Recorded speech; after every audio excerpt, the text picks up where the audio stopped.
खबरों का इंतजार हुआ पूरा, आपकी पसंद आपकी खबर, न शोर न हंगामा, बात होगी खबर की, न इधर की न उधर की। शाम 7 बजे बात पते की। नमस्कार, मैं हूं आपके साथ शिवांगी ठाकुर। बात पते की में आज क्या खास और क्या एक्सक्लूसिव रहने वाला है, चलिए आपको बताते हैं। सबसे पहले आपको दिखाएंगे कि कावड़ के नाम पर यूपी से लेकर उत्तराखंड तक डीजे की गाइडलाइन जिसने नहीं मानी उस पर एक्शन शुरू हो चुका है। कहां पुलिस ने ये एक्शन किया, पूरी खबर आपको आगे दिखाएंगे। वहीं इसके बाद आपको दिखाएंगे कि किन लोगों ने एक बार फिर कावड़ को लेकर नमाज वाला विवाद पैदा कर दिया है। आखिर क्या ये उनका विवादित एजेंडा है, इस खबर से भी पर्दा उठाएंगे। तो वहीं 7:24 पर आपको बताएंगे कि आखिर धर्मांतरण के मास्टरमाइंड छांगुर का आतंक के जो आका है हाफिज सईद से कैसे कनेक्शन जुड़ रहा है, वहीं दोनों का मकसद, एजेंडा और प्लानिंग सब कुछ आपको आगे बताएंगे। और 7:30 पर आपको दिखाएंगे कि बांग्लादेश में फिर हिंसा की आग आखिर क्यों भड़क उठी, क्या इस हिंसा के पीछे इस बार शेख हसीना है। डिटेल के साथ आपको पूरी खबर दिखाएंगे। और इस वक्त की बड़ी खबर आपको बता दें, सीरिया में आईडीएफ की स्ट्राइक की जानकारी सामने आ रही है। आपको बता दें, दमिश्क में इजरायली हमला हुआ है, धमाकों से पूरा का पूरा इलाका दहल उठा है। आपको ये भी जानकारी दे दें कि यहाँ पर सीरियाई जनरल स्टाफ कमांड की जो बिल्डिंग है उस पर एक बहुत बड़ा हवाई हमला किया गया है। एयर स्ट्राइक की ये तस्वीरें आप देखिए, और यहाँ से सीधा प्रसारण जो है टेलीविजन पर किया गया। इजरायल डिफेंस फोर्स ने सीरिया को चेतावनी दी है कि अगर सीरियाई सेना ड्रूज बहुल शहर स्वेदा से नहीं हटी तो हमले किए जाएंगे। ये दो तस्वीरें आपको दिखा रहे हैं और समझाने की कोशिश कर रहे हैं हो क्या रहा है। सीरिया की राजधानी जो है दमिश्क, वहां पर आईडीएफ की ओर से ये बड़ा अटैक किया गया। पहली तस्वीर जहां पर एक टेलीविजन लाइव शो चल रहा था और इसी के दौरान धमाका होता है। पीछे आप देख सकते हैं धमाके से किस तरह से पूरा स्टूडियो जो है वो हिल उठा है। और उसके साथ साथ आईडीएफ ने एक के बाद एक कई यहाँ पर एयर स्ट्राइक की है, जिसकी वजह से सीरिया में इस वक्त आपको बता दें भारी नुकसान हुआ है। धुएं का गुबार आप देख सकते हैं। दमिश्क शहर की तस्वीरें आपको दिखा रहे हैं, सीरिया की राजधानी की ये तस्वीरें हैं। और आईडीएफ बार बार यही कह रहा था कि अगर हमारी बात नहीं मानी जाएगी तो हम जरूर इसका बदला लेंगे। जो सीरियाई जनरल स्टाफ कमांड की बिल्डिंग है उस पर यह अटैक किया गया है। और ये तस्वीरें बयां करती हैं कि आईडीएफ किस तरह से फुल प्रूफ प्लान के तहत ये हमला करता है। आईडीएफ ने आपको बता दें कई वीडियो भी जारी किए हैं जानकारी देते हुए, क्योंकि जो लोकेशन है वो बहुत महत्वपूर्ण है। दमिश्क की तस्वीरें आप देख रहे हैं, सीरिया से ये सीधी तस्वीरें, और किस तरह से जब आईडीएफ की ओर से ये पूरा का पूरा हमला किया गया उसके बाद पूरे इलाके में आप देख सकते हैं धुएं का गुबार नजर आ रहा है। हालांकि आपको ये भी बता दें कि ड्रूज बाउल शहर स्वेदा से अगर नहीं हटते हैं, यहाँ पर आपको बता दें जो सीरिया की सेना है उन्होंने पूरी तरह से कब्जा जमा रखा है। और बार बार इजराइल कह रहा था कि आप पीछे हट जाइए, तो अब इजराइल ने साफ कर दिया है कि या तो हमारी बात माने, नहीं तो इस तरह के अटैक के लिए तैयार रहे। आईडीएफ ने एक वीडियो भी बाकायदा जारी किया है, आपको बता दें। और इन तस्वीरों को देखकर आप जरा अंदाजा लगाइए, क्योंकि इजराइल पहले लेबनान, उसके बाद ईरान और उसके बाद अब देखिए सीरिया के ऊपर इस तरह से हमला करते हुए, एक तरफ से हम देखें तो मिडिल ईस्ट में जिस तरह की उथल पुथल थी, उसके बाद अब सीरिया के दमिश्क से ये तस्वीरें सामने आ रही है। ये बहुत कुछ बयां करती है। इजरायली डिफेंस फोर्सेस की ओर से ये बड़ा अटैक किया गया है, एक के बाद एक कई आपको बता दें एयर स्ट्राइक की गई है। और तस्वीरें इस वक्त आपके सामने।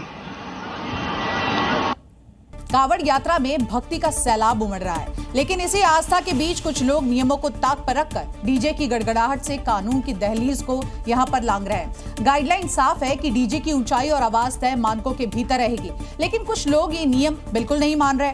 ऐसे यूपी से लेकर उत्तराखंड तक पुलिस ने डीजे संचालकों और कावड़ियों के खिलाफ सख्ती शुरू कर दी है।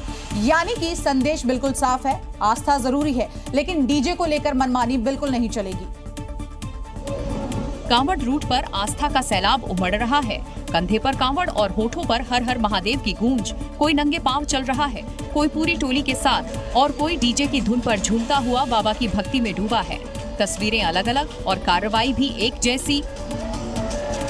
दरअसल सीएम योगी और मुख्यमंत्री धामी की फोर्स ने डीजे कांवड़ को लेकर मानक निर्धारित किए गए हैं, जिसके मुताबिक कांवड़ में डीजे की ऊंचाई 10 फीट और चौड़ाई 12 फीट तय की गई है। ऐसे में जरा इस डीजे की हाइट देखिए, अब इसमें लगे स्पीकर्स को भी देख लीजिए। आरोप है कि इनसे शोर इतना निकलेगा कि कानून की हदें चकनाचूर हो जाए और ऊंचाई भी तय गाइडलाइन से ऊपर। तस्वीरें अमरोहा की हैं, जहां योगी फोर्स ने तगड़ी कार्रवाई की है। दरअसल सूचना पर पुलिस ने इन्हें रास्ते में रोक लिया, ना कोई बहस ना कोई माफी, और 11 फीट ऊंचा डीजे ने सीधे थाने पहुंचा दिया गया। उधर हरिद्वार में भी नियम तोड़ने वालों पर सख्ती शुरू हो चुकी है। धामी फोर्स ने ऐसे डीजे पर एक्शन लिया जिनकी ऊंचाई और ध्वनि सीमा तय मानक से ज्यादा थी। ना छूट दी गई, ना चेतावनी, सीधी कार्रवाई और 3 दर्जन से ज्यादा डीजे उतारकर वापस भेजे गए। योगी और धामी फोर्स की मंशा साफ है कि आस्था के नाम पर नियमों का उल्लंघन बर्दाश्त नहीं किया जाएगा। ऐसे में जी मीडिया की टीम ने कांवड़ ले जा रहे कांवड़ियों से इस बारे में पूछा। कितनी फीट ऊंचाई और चौड़ाई होनी चाहिए? 12 फुट ऊंचाई होनी चाहिए। कावड़ यात्रा सनातनियों का सबसे पवित्र धार्मिक पद यात्रा है, लेकिन इस यात्रा की तुलना अब नमाज से हो रही है। कावड़ यात्रा के बहाने कुछ मुस्लिम धर्मगुरु और मौलाना, आपको बता दें, सड़कों पर नमाज प्रमोट कर रहे हैं। उत्तर प्रदेश में भेदभाव का आरोप भी लगा रहे हैं। सिर्फ इतना ही नहीं, कौसर हयात खान ने कावड़ियों से लोगों को खतरा बताया है। उन्होंने इसको लेकर गृह मंत्री अमित शाह को लेटर भी लिखा है। कावड़ियों से आम नागरिकों को खतरा जरूर पैदा हो गया है। उत्तराखंड के अंदर हरिद्वार और हरिद्वार से आगे चल के रुड़की और रुड़की से आगे चल के मुजफ्फरनगर और मेरठ के अंदर। कौसर हयात की मंशा जो भी हो, लेकिन सनातनियों की पवित्र धार्मिक यात्रा पर सवाल बेहद विवादित है। शिव भक्त गंगा जल लेकर पवित्र स्थलों पर जाते हैं। उनके स्वागत में यूपी सरकार जगह जगह तमाम सुविधाओं का इंतजाम कर चुकी है और यही बात मौलाना को हजम नहीं हो रही है। एक तरफ आप 15 मिनट नमाज पढ़ने के लिए क्या नाम सड़क नहीं दे सकते, सड़कों पे नमाज आपने बैन कर दी, जबकि सड़कों पर नमाज हम सिर्फ ईदगाह या मस्जिदों के अंदर जगह की कमी की वजह से हम सड़कों तक आते हैं। ये सब क्या तमाशा हो रहा है इस देश में। कांवड़ यात्रा को लेकर मौलाना कौसर हयात ने गृह मंत्री अमित शाह को लेटर भी लिखा है, जिसमें उन्होंने कांवड़ियों से आम नागरिकों को खतरा बता दिया। उन्होंने कहा, कांवड़िया उत्पात मचा रहे हैं और पुलिस खामोश है। आम नागरिकों की सुरक्षा कौन करेगा? क्या एक ग्रुप को गुंडागर्दी का लाइसेंस मिल गया? सिर्फ मौलाना ही नहीं, बल्कि कुछ नेता भी कावड़ यात्रा पर विवादित टिप्पणी से खुद को रोक नहीं पा रहे हैं। चाहे कांग्रेस हो या फिर समाजवादी पार्टी, हर तरफ से कावड़ियों को निशाना बनाया जा रहा है। ये सोशल मीडिया पोस्ट नहीं, बल्कि उस विचारधारा की स्क्रिप्ट है जिसमें एक धर्म के लिए मोहब्बत, दूसरे धर्म के लिए नफरत का संदेश है। ये दोनों तस्वीर कहाँ की है, कब की है, ये पूरी तरह से साफ नहीं। लेकिन कांग्रेस नेता दिग्विजय सिंह ने जिस तरह कांवड़ से नमाज की तुलना की, अब उस पर सवाल खड़े हो रहे हैं।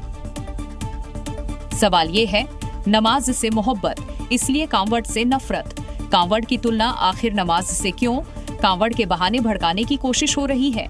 आखिर सनातनियों की आस्था पर सवाल कब तक? क्योंकि सिर्फ दिग्विजय सिंह ही नहीं, बल्कि समाजवादी पार्टी के सांसद ने भी शिव भक्तों को लेकर टिप्पणी की और जब विवादों में घिरे तो अपने बयान पर सफाई देने लगे। ये जरूर कहा हूँ और अभी भी रिपीट कर रहा हूँ कि चूंकि यात्रा लंबी होती है, आजकल के कस्बों-कस की जिंदगी में कामकाजी लोगों को उतना फुर्सत नहीं होता है। इससे मुझे लगता है कि उसमें जो बेरोजगार होंगे वो थोड़ा और ज्यादा मात्रा में होंगे, तो उनका रजिस्ट्रेशन कराकर उनको योगी जी हैं, मुख्यमंत्री जी हैं, प्रभु भोलेनाथ के नाम पर रोजगार या नौकरी का आशीर्वाद दे दें। पहले शिव भक्तों को बेरोजगार कहा और अब सफाई दे रहे हैं, जिस पर बीजेपी ने तीखा पलटवार किया है। ये समाजवादी पार्टी पूरी तरह दिवालिया हो चुकी है, पूरी तरह सनातन और हिंदुओं के विरोधी है। लगातार उनके नेता इस तरह की टिप्पणी करते रहते हैं। उनका बयान आपत्तिजनक है, भावनात्मक है, विघटनकारी है और दो वर्गों के बीच में तुलना की दृष्टि से भी गलत है। यानी पहले कांवड़ यात्रा की तुलना नमाज से, तो अब कावड़ियों की तुलना बेरोजगार से। ऐसे में बीजेपी सवाल पूछ रही है, आखिर सनातनियों की आस्था से इतनी नफरत क्यों है? राजधानी दिल्ली की सड़कों पर इस समय अलौकिक नजारा देखने को मिल रहा है। भगवा वस्त्र पहने कावड़िए और हर हर महादेव के जयकारों के बीच आपको बता दें, हजारों शिव भक्त पवित्र जल लेकर अपनी कावड़ यात्रा पर निकले हैं, जिनके लिए जगह जगह भव्य इंतजामात किए गए हैं। हालांकि शक्ति के, आपको बता दूं, इसके साथ साथ भक्ति के सागर की इस तस्वीर में कुछ लोगों को परेशानी भी होने लगी है, जिसका जिक्र दिल्ली सरकार के मंत्री कपिल मिश्रा ने कर दिया है। क्योंकि सावन माह के पावन अवसर पर निकलने वाली ये कांवड़ यात्रा न सिर्फ भक्ति का प्रतीक है, बल्कि अनुशासन, समर्पण और श्रद्धा का भी अद्वितीय उदाहरण है। लेकिन कुछ लोग इस कांवड़ यात्रा के खिलाफ माहौल बनाने की कोशिश कर रहे हैं, जिसे कपिल मिश्रा ने तगड़ा जवाब दिया है। कुछ लोग कांवड़ यात्रा को बदनाम करना चाहते हैं। मैं ये कहना चाहता हूँ, जिनके पेट में आज दर्द हो रहा है, अभी उनके पेट में मरोड़े उठनी बाकी हैं, क्योंकि कांवड़ की, हमारी आस्थाओं की, हमारे धर्म की ये जो भव्यता है और इसका जो स्तर है, ये लगातार बढ़ता ही जाएगा। जिसके भी पेट में दर्द हो रहा है उसका अभी कोई इलाज संभव नहीं। दरअसल दिल्ली में पहली बार शिव भक्तों के स्वागत के लिए इतने भव्य इंतजाम किए जा रहे हैं। कांवड़ कैंप पहले के मुकाबले 2 गुने से ज्यादा। इस बार 374 कांवड़ कैंप लगाए गए हैं। कांवड़ियों के लिए ठहरने का भव्य इंतजाम किया गया है। कैंप में कूलर, पंखा और पीने के पानी का इंतजाम किया गया। साथ ही विश्राम करने के लिए बेड भी लगाए गए हैं। इतना ही नहीं, खुद सीएम रेखा गुप्ता 3 दिन बाद दिल्ली की सड़कों पर कांवड़ियों का स्वागत करती नजर आएंगी। दिल्ली के मुख्यमंत्री रेखा गुप्ता स्वयं 20 तारीख को इन्हीं मार्गों पर तमाम कांवड़ यात्रियों का भव्य स्वागत करेंगी। दिल्ली की सड़कें इन दिनों आस्था का पथ बन चुकी हैं। महादेव की महिमा का ये उत्सव जारी है, जिसकी तैयारी में दिल्ली सरकार के मंत्री भी सड़कों पर उतर चुके हैं और सीएम रेखा गुप्ता भी कांवड़ यात्रा के जरिए सौहार्द का संदेश देती नजर आएंगी, क्योंकि ये एक ऐसा पर्व है जिसमें समर्पण और सेवा दोनों के दर्शन होते हैं। कांवड़ यात्रा को लेकर दिल्ली में सुरक्षा व्यवस्था हाई अलर्ट पर है। चप्पे चप्पे पर यहां पुलिस की टीमें मौजूद है और इसके साथ साथ पैरामिलिट्री फोर्सेस की कंपनियां भी तैनात की गई है, क्योंकि इस बार दिल्ली में कांवड़ यात्रा पर त्रिनेत्र की नजर है। सड़क पर जवान, आसमान में ड्रोन और हर कोने पर कड़ा पहरा है। यात्रा का हर रास्ता अब स्कैन पर है। दरअसल 10,000 से ज्यादा जवान तैनात किए गए हैं। इनमें 5,000 से ज्यादा दिल्ली पुलिस के जवान और पैरामिलिट्री फोर्स की लगभग 50 कंपनियां, जिनमें 5,000 जवान शामिल है, तैनात किए गए हैं। इसके अलावा सीसीटीवी और ड्रोन से संवेदनशील इलाकों पर नजर रखी जा रही है। ऐसे में हर मूवमेंट पर कमांड रूम की नजर है। ड्रोन हवा में और निगरानी जमीन पर और किसी भी चुनौती से निपटने की तैयारी। मैं इस समय दिलसाद गार्डन के पास में हूँ और आप देख सकते हैं कि ड्रोन के जरिए भी यहाँ पर नजर रखी जा रही है। हर एक गतिविधि पर नजर यहाँ पर रखी जा रही है। मेन रूट पर अतिरिक्त चेकिंग शुरू कर दी गई है। पीसीआर वैन, एम्बुलेंस और क्विक रिस्पांस टीमें हर रूट पर एक्टिव हैं। कोई गड़बड़ी बर्दाश्त नहीं की जाएगी। आप देख भी सकते हैं उनके सेफ पैसेज के लिए हम लोगों ने काफी स्पेस क्रिएट कर दिया है अलग से, कि ताकि वो कॉन्फ्लिक्ट में ना आए कहीं भी ट्रैफिक से। और उसके अलावा जो मेजर जंक्शंस हैं वहाँ पे भी ट्रैफिक ने अपनी मैन पावर लगाई हुई है। दिल्ली सरकार और पुलिस प्रशासन का अल्टीमेट मैसेज है कि आस्था का सम्मान होगा, लेकिन सुरक्षा में कोई समझौता नहीं। मतलब दिल्ली में कांवड़ यात्रा चलेगी और उसकी सुरक्षा त्रिनेत्र से होगी। उत्तराखंड के स्कूलों में अब गीता के श्लोक गूंजने लगे हैं। सरकार इसको लेकर आदेश जारी किए थे। इसके साथ साथ आपको बता दें, स्कूल में सुबह की प्रार्थना सभा के दौरान श्रीमद् भगवद गीता के श्लोक भी यहां पढ़ाए जाएंगे। यह आदेश उत्तराखंड के सभी स्कूलों में लागू हो गया है। हिंदू समाज ने सरकार के इस फैसले का स्वागत किया है, लेकिन दूसरी ओर गीता के श्लोकों को लेकर मुस्लिम पक्ष का एक मत नहीं है। कुछ मुस्लिमों ने इसका स्वागत किया है तो किसी ने ऐतराज जताया है। वहीं कांग्रेस ने भी इसे एक तरफा बताया है। फैसले को लेकर किसने क्या कहा ये आपको आगे बताएंगे, लेकिन पहले इस आदेश का रिजल्ट देखिए। आदेश जारी होने के साथ ही उत्तराखंड के स्कूलों में गीता के श्लोक गूंजने लगे हैं। देहरादून के कई स्कूलों में प्रार्थना के दौरान बच्चों ने गीता के श्लोकों का उच्चारण किया। जारी आदेश के अनुसार प्रार्थना सभा में हर दिन बच्चों को गीता का कम से कम एक श्लोक सुनाया जाएगा। सीएम धामी ने कहा कि इस फैसले से बच्चों में अच्छे संस्कार आएंगे, लेकिन कांग्रेस ने इसे एक तरफा फैसला बताया। लेकिन इस फैसले पर कांग्रेस ने सवाल उठा दिए।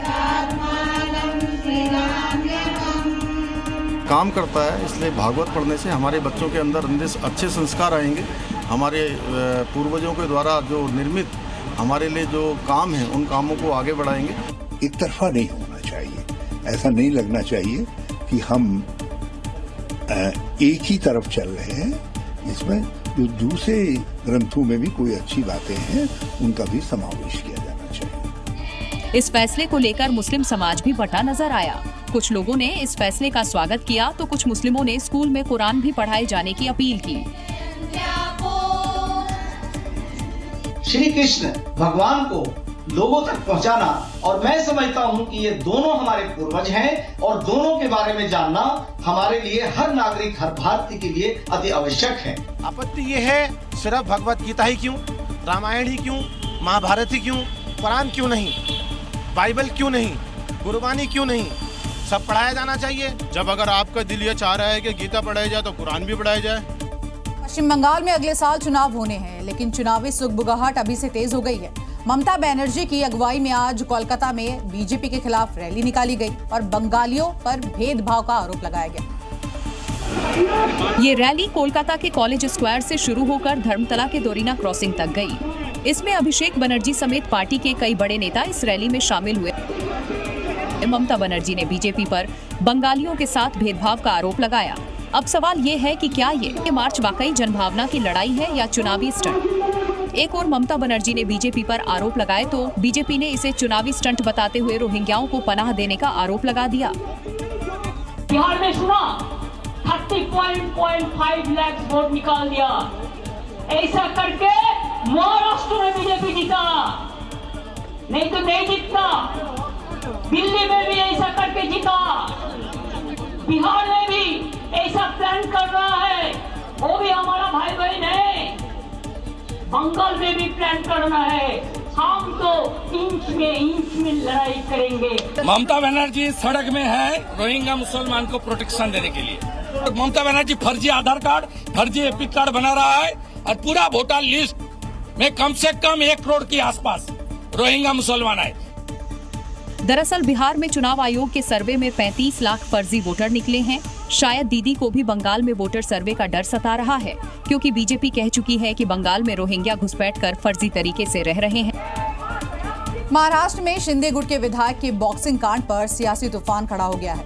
आरोप है कि हाल ही में खराब खाने को लेकर उन्होंने कैंटीन मैनेजर की पिटाई की थी, जिसके विरोध में विपक्ष ने अब जोरदार प्रदर्शन किया है।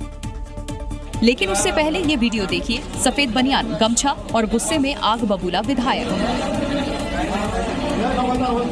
जानकारी के मुताबिक ये है शिवसेना शिंदे गुट के विधायक संजय गायकवाड़, जिन्होंने कैंटीन के खाने से नाराज होकर मैनेजर को पीट दिया। घटना मुंबई के आकाशवाणी एमएलए हॉस्टल की कैंटीन में हुई, जहां नेता से ज्यादा गायकवाड़ बॉक्सर के रोल में दिखे।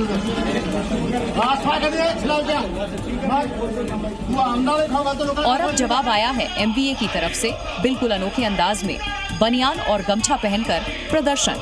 देखिए कैसे एमवीए के विधायक प्रदर्शन कर रहे हैं और नारे भी लगा रहे।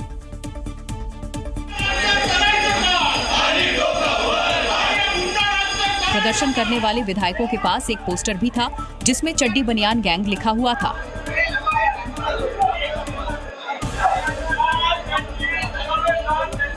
तो कैंटीन में मारपीट और विधानसभा के बाहर विरोध। संजय गायकवाड़ का बर्ताव अब सियासी विवाद में बदल चुका है। बनियान पहनकर हमला करने वाले विधायक को अब उसी अंदाज में जवाब मिल रहा है।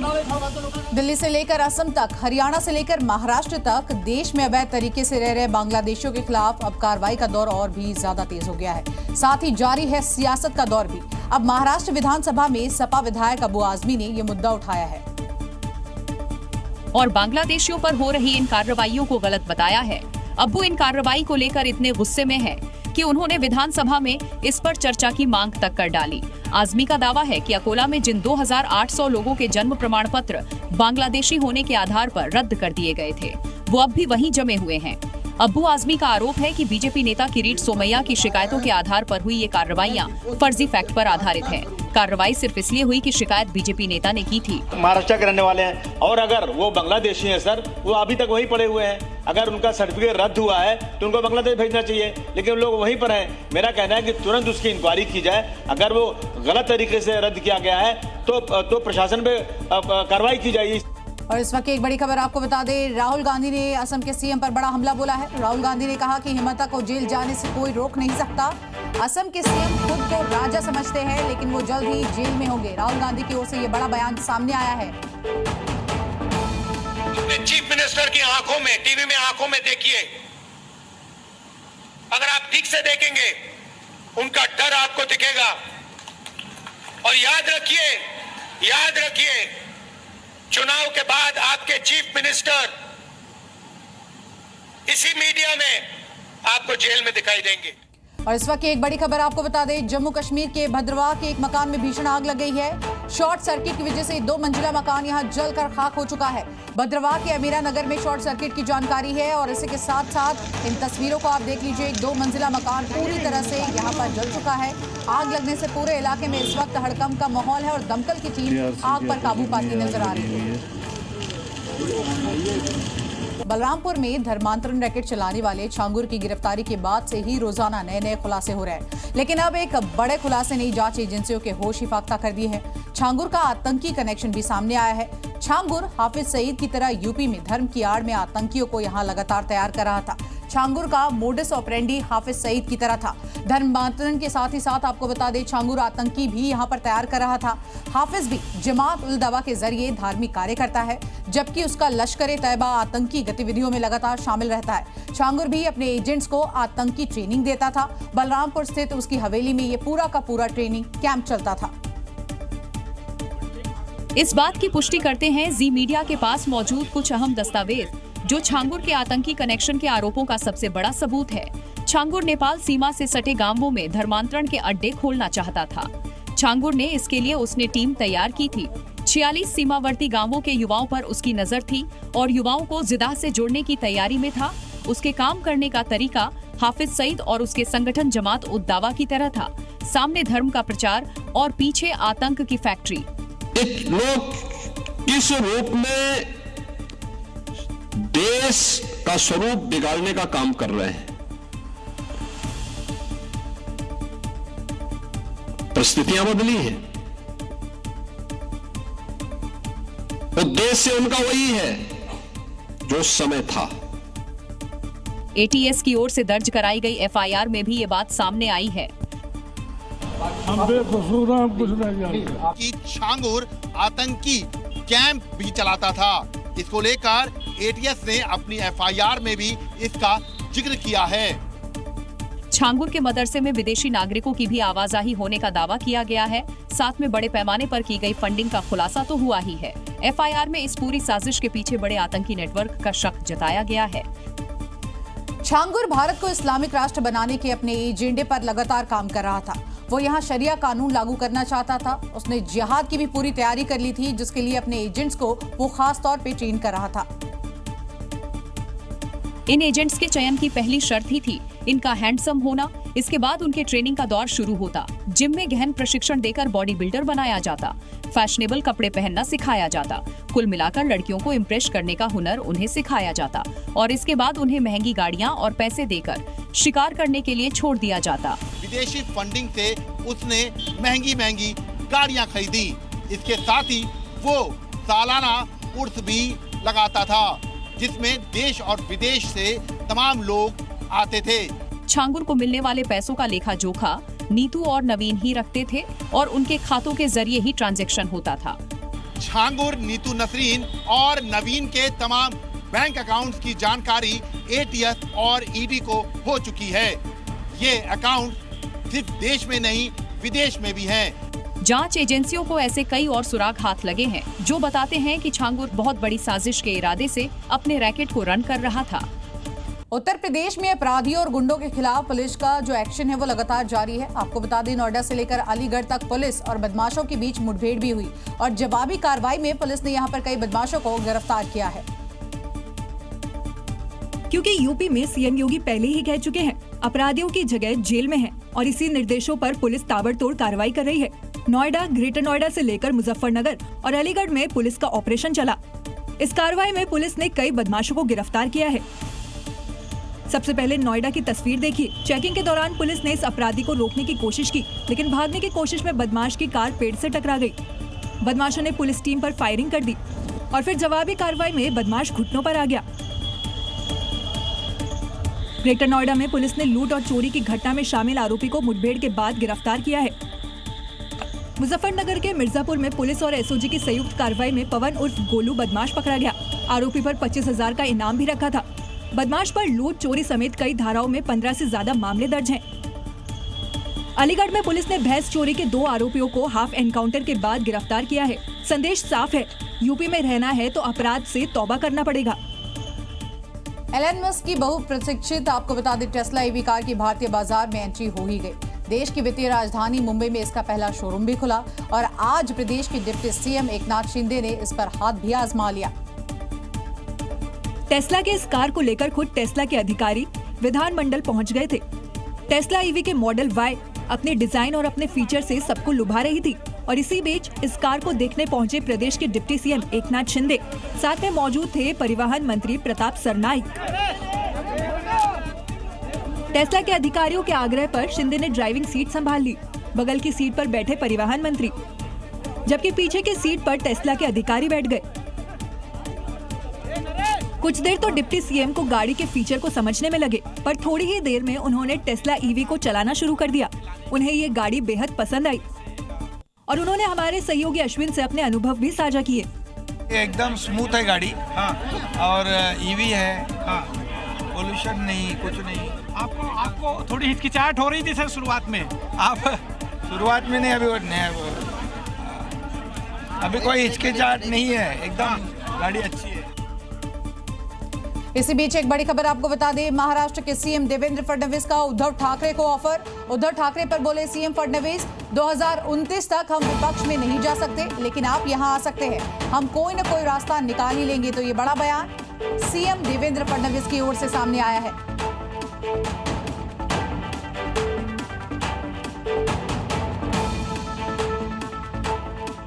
पर्यंत तर काही स्कोप नाही, ऐका 29 पर्यंत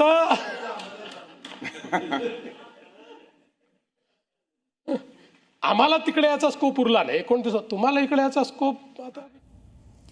बांग्लादेश में एक बार फिर से हिंसा भड़क उठी है। पिछली बार जब हिंसा हुई थी तब शेख हसीना की कुर्सी चली गई थी। इस बार हिंसा की आग शेख हसीना के समर्थकों ने लगाई है और इस हिंसक झड़प की तस्वीरें भी सामने आई हैं। बांग्लादेश के गोपालगंज में अवामी लीग के समर्थकों ने नेशनल सिटीजन्स पार्टी के लोगों पर हमला कर दिया। अवामी लीग के समर्थकों ने गाली गलौज करते हुए कई लोगों को लाठी डंडों से पीटा। इसके अलावा कई गाड़ियों में तोड़फोड़ कर दी। हालात इतने बिगड़ गए कि आर्मी को सड़कों पर उतरकर मोर्चा संभालना पड़ा। शेख हसीना के समर्थकों ने पुलिस कर्मियों के साथ भी पिटाई की और पुलिस की गाड़ी को आग के हवाले कर दिया। दरअसल गोपालगंज में नेशनल सिटीजन्स पार्टी की रैली थी, लेकिन जनसभा से पहले ही शेख हसीना के लड़ाकों ने धावा बोल दिया। इस हमले में कई पुलिस कर्मियों को गंभीर चोटें आई हैं, जबकि गाड़ियों में आगजनी से पुलिस को भारी नुकसान हुआ है। इस घटना के बाद से पूरे इलाके में आर्मी ने मोर्चा संभाल लिया है। आपको बता दें, पिछले साल जुलाई में भी बांग्लादेश हिंसा की आग में झुलसा था, जिसके बाद शेख हसीना को इस्तीफा देना पड़ा था। इस घटना के बाद ऐसा लग रहा है कि शेख हसीना के समर्थकों ने अब मोहम्मद यूनुस के खिलाफ बिगुल फूंक दिया है। लॉरेंस बिश्नोई गैंग से भारत ही नहीं बल्कि कनाडा भी अब परेशान हो चुका है। आपको बता दें, यहां पर लॉरेंस गैंग को कनाडा में आतंकी संगठन घोषित करने की मांग उठ चुकी है, क्योंकि अब कनाडा भी लॉरेंस बिश्नोई गैंग से पूरी तरह से परेशान हो चुका है। वहीं आपको बता दें, कनाडा के अल्बर्टा प्रांत में लॉरेंस गैंग को आतंकवादी संगठन घोषित करने की जो मांग है वो तेज हो गई है। साथ ही साथ डैनियल स्मिथ ने बिश्नोई गैंग को आतंकवादी संगठन घोषित करने की मांग की है।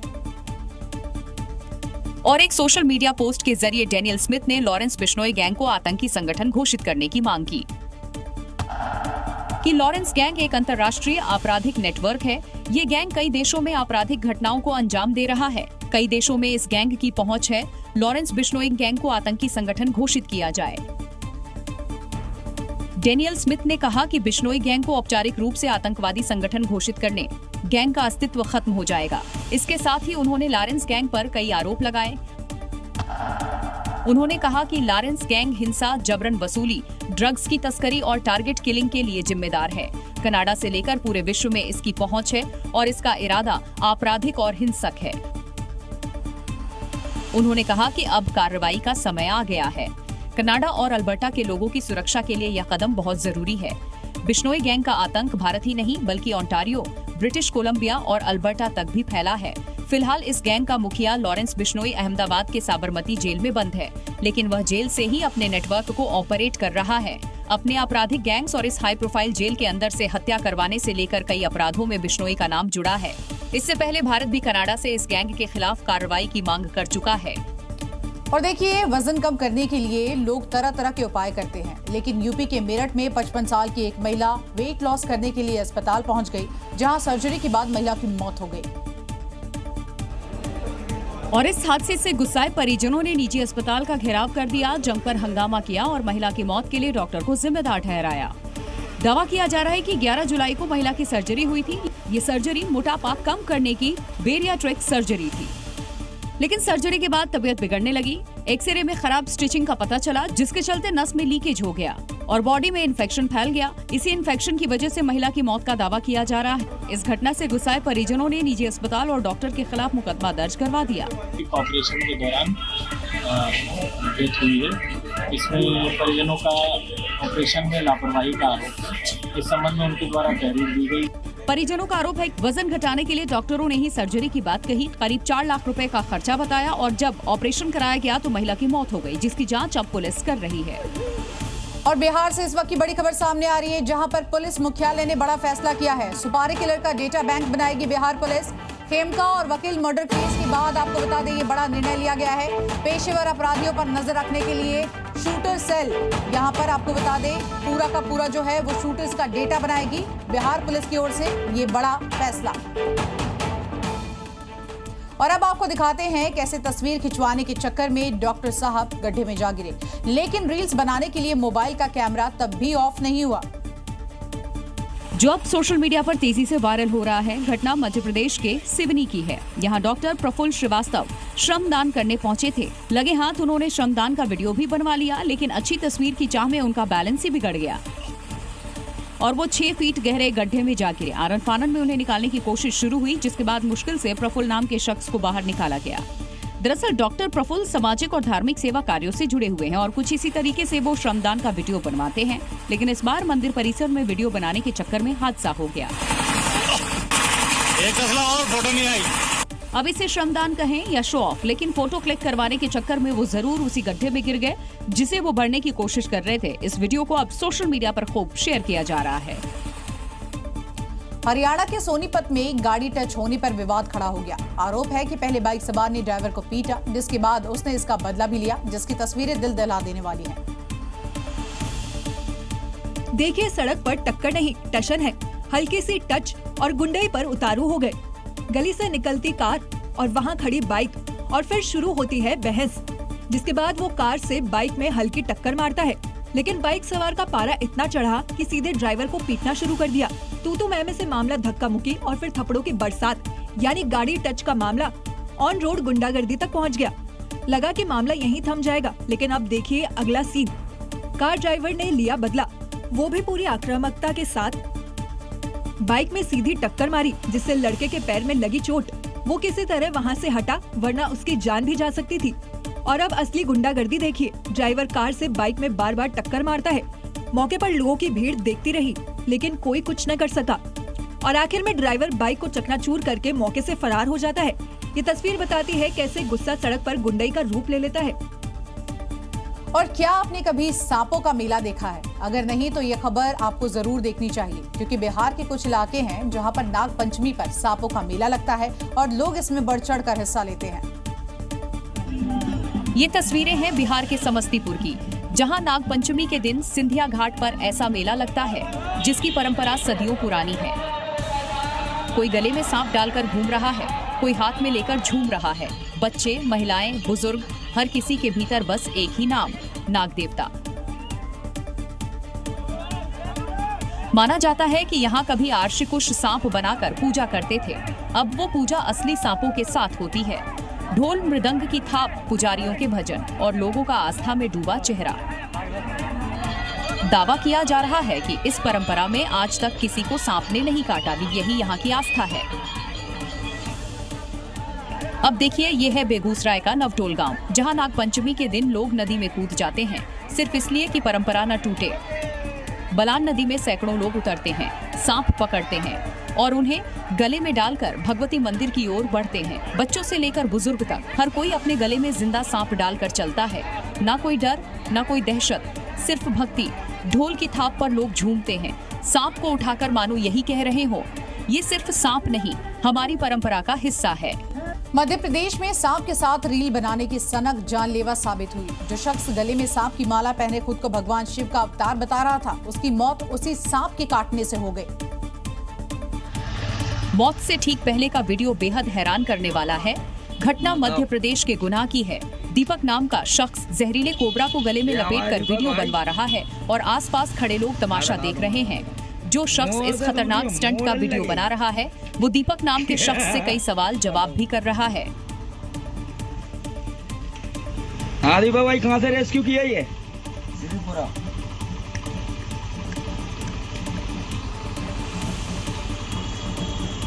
सिरीपुरा पलिया बरचूला महाराज के यहाँ से रामस्वरूप मेर।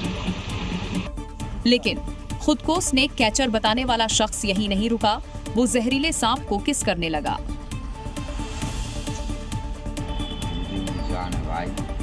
नाग है कि नागिन है? इस दौरान सांप ने अचानक उसे काट लिया, जहां इलाज के दौरान उनकी मौत हो गई। सुबह सुबह मॉर्निंग वॉक करना आपकी सेहत के लिए बेहद लाभदायक है। यह आपको दिन भर तरोताजा रखता है, लेकिन कई बार सुबह का ये सफर आपके लिए जानलेवा भी साबित हो सकता है। और मुंबई के विरार से आई एक ऐसे ही चौंकाने वाली खबर है, जहां एक शख्स के लिए मॉर्निंग वॉक करना भारी पड़ गया। हर दिन की तरह सुबह वॉक के लिए गया शख्स एक हादसे का शिकार हो गया और अब जिंदगी और मौत की जंग लड़ रहा है। हर सुबह की तरह वो आज सुबह भी वॉक पर निकला था, लेकिन आज उसका इंतजार कर रही थी मौत। शख्स धीरे धीरे अपनी मंजिल की ओर बढ़ रहा था कि इसी दौरान पीछे से आए एक ट्रक ने उसे टक्कर मार दी। पूरी घटना सीसीटीवी में दर्ज हो चुकी है। देखिए कैसे शख्स बिल्कुल सड़क के किनारे टहलता हुआ आगे बढ़ता है। पीछे ट्रक तेज रफ्तार से आता दिखता है। लापरवाह ट्रक ड्राइवर हॉर्न भी नहीं बजाता। दूसरी ओर शख्स को भी लगता है कि उसकी दाईं तरफ काफी जगह है, ट्रक निकल जाएगा, लेकिन ट्रक सामने पहुंचता है और शख्स को पीछे से जोर की टक्कर मारता है। हादसे के बाद न तो ट्रक रुकता है और न ही पीछे से जा रहा दूसरा वाहन। बाद में वॉक करने आए एक दूसरे शख्स ने पुलिस को इसकी जानकारी दी और घायल को अस्पताल पहुंचाया जाता है। और अब आपको वेनेजुएला में भीषण भूस्खलन की तस्वीरें दिखाते हैं। यहाँ पर अचानक हुए लैंडस्लाइड ने पूरे इलाके को मलबे में तब्दील कर दिया है। करीब 20 घर इसकी चपेट में आ गए हैं। पहाड़ से अचानक पत्थरों की बारिश होने लगी। धीरे धीरे पहाड़ रेत की तरह ढहने लगा और कुछ सेकंड के अंदर पूरा चट्टान जमीन पर आ गया। ये मंजर बेहद डरावना है। अचानक हुए भूस्खलन से पूरा इलाका मलबे में दफन हो गया।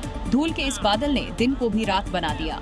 पहाड़ से गिरते पत्थर और जमीन पर मौत का मातम साफ साफ सुनाई दे रहा है।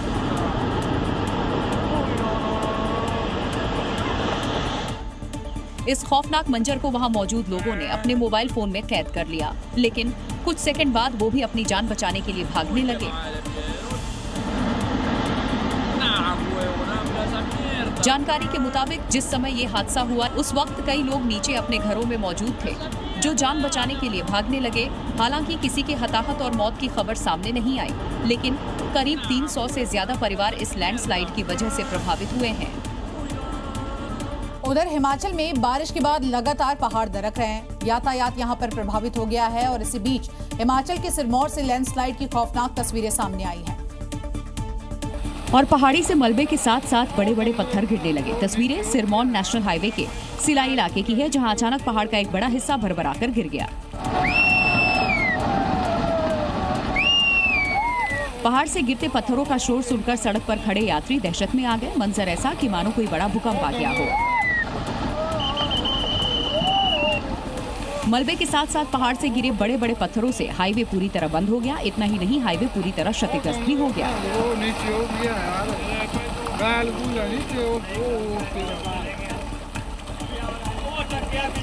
गनीमत रही जब पहाड़ से पत्थर गिरे तब कोई गाड़ी या पर्यटक वहां पर मौजूद नहीं था। जानकारी के मुताबिक इस इलाके में पिछले 10 दिनों के भीतर 4 बार लैंडस्लाइड हुआ।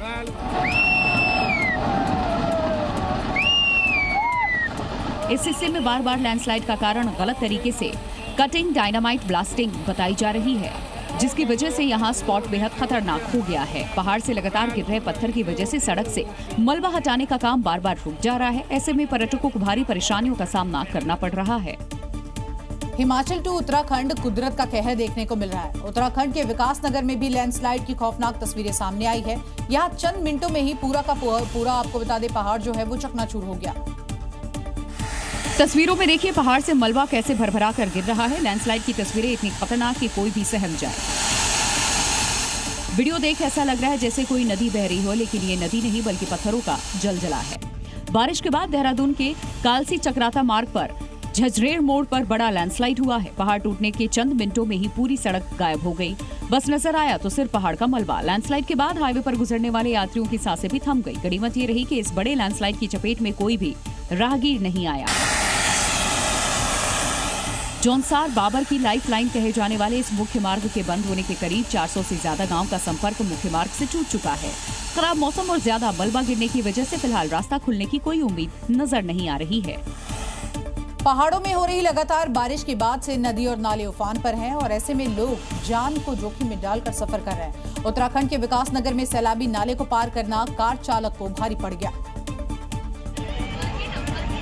और जैसे ही कार सैलाब के बीचों बीच पहुंची, तिनके की तरह बहने लगी। पानी का बहाव इतना तेज था कि कार चालक को संभलने का मौका तक नहीं मिला। तस्वीरें विकास नगर के केटा पत्थर इलाके में बारिश के बाद अचानक सैलाब आ गया। तभी कार सड़क पर थी और कार पानी के बहाव के साथ बह गई। वीडियो में देखा जा सकता है कि एक कार नाले के उफान में फंसी है। काफी देर तक कार पानी की रफ्तार के आगे रुकी रही, लेकिन जब पानी का बहाव तेज हुआ तो कार सैलाब के आगे ज्यादा देर टिक न सकी और नाले में जा गिरी। और कार चालक भी कार को संभाल नहीं पाया और कार के तेज बहाव में जा गिरा। हालांकि मौके पर मौजूद लोगों ने तत्परता दिखाते हुए कार चालक को बचा लिया। सड़क पर बहते पानी को देख करके समझा जा सकता है कि अगर ऐसे में थोड़ी भी देरी होती तो कार चालक को बचा पाना मुश्किल होता। और देखिए, मानसून का असर अब गंगा पर साफ नजर आने लगा है। पहाड़ों पर ये रूप तो शुरुआत में ही दिखने लगा था, लेकिन अब मैदानी इलाकों में भी गंगा का विकराल रूप सब में दहशत पैदा करने लगा है। यूपी के बलिया से आई खौफनाक तस्वीरें भी आपको देखनी चाहिए। ऐसा लग रहा है मानो गंगा अपनी कब्जाई हुई जमीन वापस ले रही हो। गंगा के तेज बहाव में दोनों किनारों पर तेजी से मिट्टी का कटाव शुरू हो गया है। किसानों में नदी के इस रूप को लेकर दहशत का माहौल है, क्योंकि उनकी कृषि भूमि गंगा में समाती जा रही है। बलिया के बैरिया थाना क्षेत्र के नौरंगा चट्टी क्षेत्र से आई तस्वीरें इस भयानक मंजर की गवाही दे रही हैं। कई फुट जमीन पलक झपकते ही मुख्य भूमि से कट जा रही है और तेज लहरें उन्हें बहा ले जा रही हैं। देखिए कैसे गंगा की ये तेज धार तटों से टकरा रही है और फिर जमीन का एक बड़ा हिस्सा नदी में समा जाता है। गंगा का ये रौद्र रूप जहां एक और लोगों में दहशत पैदा कर रहा है, वहीं कुछ ऐसे ही लोग हैं जो इस खतरे के बीच भी खुद को नदी किनारे जाने से रोक नहीं पा रहे और किसी बड़े हादसे को दावत दे रहे हैं। पहाड़ी इलाकों में लगातार हो रही बारिश की वजह से गंगा का जलस्तर तेजी से बढ़ते जा रहा है, जिसका असर अब मैदानी इलाकों में भी पड़ने लगा है। आपको तस्वीरें अब दिखाते हैं यूपी के बलिया की तरह बिहार के बेगूसराय की, जहां पर गंगा नदी अपने विकराल रूप की वजह से लोगों में खौफ पैदा कर रही है। हालांकि अभी खतरे के निशान को इसने पार नहीं किया है, लेकिन पानी के तेज बहाव में मिट्टी का कटाव शुरू हो चुका है। कई किसानों के खेत गंगा में समा चुके हैं तो कईयों के खेत पर खतरा मंडरा रहा है। देखिए कैसे नदी किनारे मौजूद एक पेड़ मिट्टी कटने की वजह से नदी में गिरता है और तेज बहाव में बह जाता है, मानो वो कोई पेड़ नहीं कोई तिनका हो। गंगा के साथ ही बिहार की कई स्थानीय नदियां भी उफान पर हैं।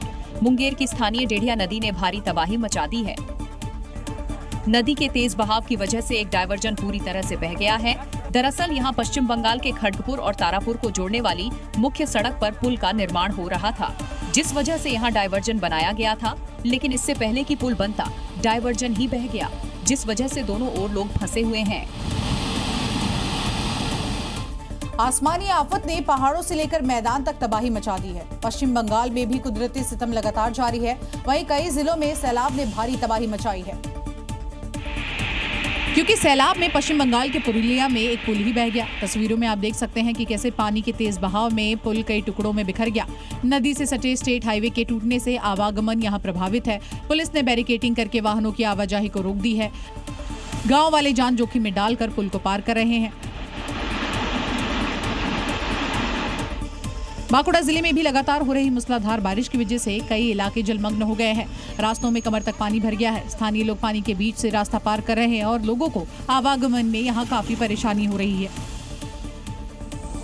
कुछ ऐसी ही तस्वीरें झारग्राम जिले से सामने आई, जहां लगातार हो रही बारिश की वजह से दुलुंग नदी खतरे के निशान के ऊपर बह रही है, जिसकी वजह से नदी में बने पुल पूरी तरह से डूब गए हैं। कई गाँव का संपर्क जिला मुख्यालय से टूट गया है और आसपास में गाँव में बाढ़ का खतरा मंडराने लगा है।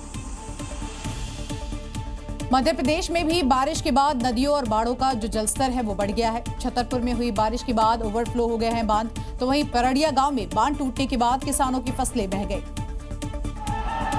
तस्वीरों में देखा जा सकता है जैसे ही बांध की मेड़ टूटी तो सैलाब आ गया, जिसके बाद बांध का पानी सीधे किसानों की खेतों में घुस गया।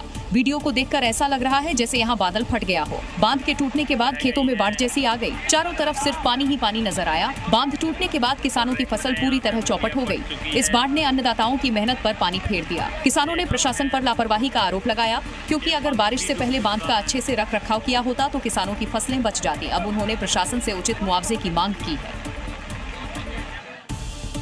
मध्य प्रदेश की डिंडोरी में नदी उफान पर है, लेकिन कुछ लोग जान जोखिम में डालकर पुल पार करने की कोशिश कर रहे हैं। और इस दौरान आपको बता दें, एक सवार नदी में ही बहता हुआ नजर आया। और जब तक बाइक सवार खुद को संभाल पाता, वो बाइक के साथ पुल से नीचे जा गिरा और पानी के तेज बहाव में दूर तक बह गया। बाइक पर 2 लोग सवार थे जो पुल क्रॉस करने की कोशिश कर रहे थे, लेकिन बैलेंस बिगड़ने से बाइक सवार नीचे गिर गया और पीछे बैठा लड़का अपनी जान बचाने के लिए भागने लगा। तस्वीर बेहद हैरान करने वाली है, लेकिन इसकी परवाह किसे है। कुछ देर बाद उसी नदी के पुल पर ऑटो बाइक से लोग एक तरफ से दूसरे तरफ जाते दिखे और वहां लगे बोर्ड की भी उन्होंने परवाह नहीं की, जिस पर साफ साफ लिखा है, सावधान। हालांकि इस हादसे में बाइक सवार की जान बच गई, लेकिन उसकी बाइक नदी के तेज धार में दूर बह गई, जिसका अब तक पता नहीं चल पाया है। साथ ही इस घटना के बाद से स्थानीय प्रशासन भी अलर्ट मोड पर है। तो ये थी खबरें 7 बजे की। कल फिर होगी बात पते की।